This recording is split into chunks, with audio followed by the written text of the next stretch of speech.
Hello guys, അപ്പോൾ നമ്മളിന്ന് ഉണ്ടാക്കാൻ വേണ്ടി പോകുന്നത് വെറും 3 ഇൻഗ്രീഡിയൻസ് വെച്ചിട്ട് ഉണ്ടാക്കാൻ പറ്റുന്ന അടിപൊളി ഒരു ഡ്രിങ്കാണ് മൊഹബത്ത് കാ സർബത്ത്. നിങ്ങൾക്ക് എല്ലാവർക്കും പേര് നല്ല പരിചയമായിരിക്കും. അപ്പം വെറും 3 ഇൻഗ്രീഡിയൻസ് ആയിട്ടുള്ള തണ്ണിമത്തൻ, പാല്, പിന്നെ റോസ് സിറപ്പ്, ഈ 3 സാധനങ്ങൾ വെച്ചിട്ട് നമുക്ക് എങ്ങനെ ഈ സൂപ്പർ ടേസ്റ്റി ആയിട്ടുള്ള മൊഹബത്ത് കാ സർബത്ത് ഉണ്ടാക്കാൻ നോക്കാം.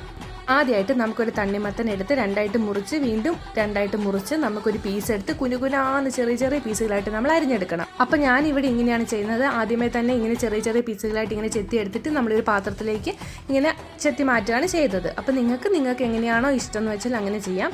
ഇതിപ്പം നമ്മൾ ഫ്രിഡ്ജിൽ നിന്ന് എടുത്ത തണ്ണിമത്തനാണെങ്കിൽ കുറച്ചുകൂടെ തണുപ്പ് കാണും. അതുകൂടാതെ നമ്മൾ കുറച്ച് ഐസ് ക്യൂബ്സും കൂടി ഇടുന്നുണ്ട്.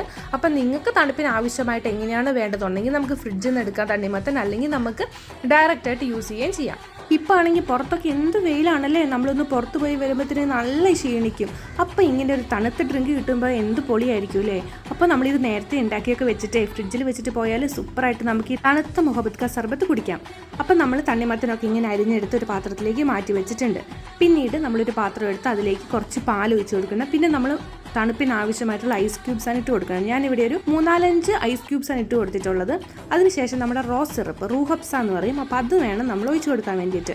ഈ സിറപ്പിന് തന്നെ അത്യാവശ്യം മധുരം ഉണ്ട് കേട്ടോ, അതുകൊണ്ടാണ് നമ്മൾ എക്സ്ട്രാ മധുരമൊന്നും ആഡ് ചെയ്യാത്തത്. അങ്ങനെ ഇതും കൂടി ഒഴിച്ചു കൊടുത്തിട്ട് നമ്മളൊന്ന് ഇളക്കി കൊടുക്കുക. അപ്പോഴത്തേക്കിന് നമ്മുടെ ഈ പാലിന്റെ കളറൊക്കെ മാറി ചെറിയൊരു പിങ്കിഷ് കളറാവും. പിന്നീട് നമ്മൾ അരിഞ്ഞ് മാറ്റി വെച്ചിരിക്കുന്ന തണ്ണിമത്തനും കൂടി ഇട്ടിട്ട് നന്നായിട്ടൊന്ന് മിക്സ് ചെയ്യുമ്പോഴത്തേക്കും നമ്മുടെ മൊഹബത്ത് കാ സർബത്ത് ഇവിടെ റെഡി ആയിട്ടുണ്ട്. അപ്പം വെറും 3 ഇൻഗ്രീഡിയൻസ് വെച്ചിട്ട് നമുക്ക് തയ്യാറാക്കാൻ പറ്റിയ ഒരു അടിപൊളി ഡ്രിങ്കാണ് മൊഹബത്ത് കാ സർബത്ത്. അപ്പം നിങ്ങൾ എല്ലാവരും വീട്ടിലൊന്ന് ട്രൈ ചെയ്ത് നോക്കണം.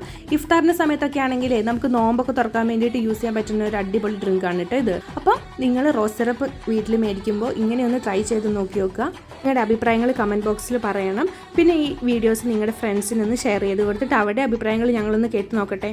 പിന്നെ നിങ്ങൾക്കുള്ളൊരു സംശയമില്ലേ, ഞങ്ങൾ ഈ ഉണ്ടാക്കുന്ന ഡിഷസൊക്കെ ആരാണ് ട്രൈ ചെയ്യുന്നത്? അപ്പം ഞങ്ങൾ തന്നെയാണോ ടേസ്റ്റ് ചെയ്യുന്നത്, അതോ വേറെ ആരെങ്കിലും വന്ന് ടേസ്റ്റ് ചെയ്യാമെന്നൊക്കെ? അപ്പോൾ ഈ വീഡിയോ അവസാനം വരെ കാണാം. അപ്പം നിങ്ങൾക്ക് അറിയാൻ പറ്റും ഇത് ആരാണ് ടേസ്റ്റ് ചെയ്യണേ, എന്താണ് അവരുടെ അഭിപ്രായം എന്നൊക്കെ.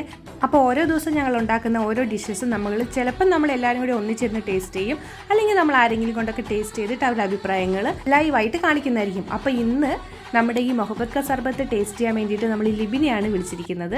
അപ്പോൾ നമ്മൾ ലിബിന് കൊണ്ട് കൊടുത്ത് ലിബിനാണെങ്കിൽ ഈ ഡ്രിങ്കിൻ്റെ പേരെന്താണെന്നൊക്കെ ചോദിക്കുന്നുണ്ട്. അതിനുശേഷം ഒന്ന് മിക്സ് ഒക്കെ ചെയ്തിട്ട് ഒന്ന് കുടിച്ച് നോക്കിയിട്ട് അഭിപ്രായമൊക്കെ പറയുന്നുണ്ട്. അപ്പോൾ ഈ വീഡിയോ കണ്ടിട്ട് ലിബിൻ്റെ അഭിപ്രായം എന്തായിരുന്നു എന്ന് നിങ്ങളൊന്ന് കമൻറ്റ് ബോക്സിൽ പറയണം കേട്ടോ. അപ്പോൾ thank you for watching. By.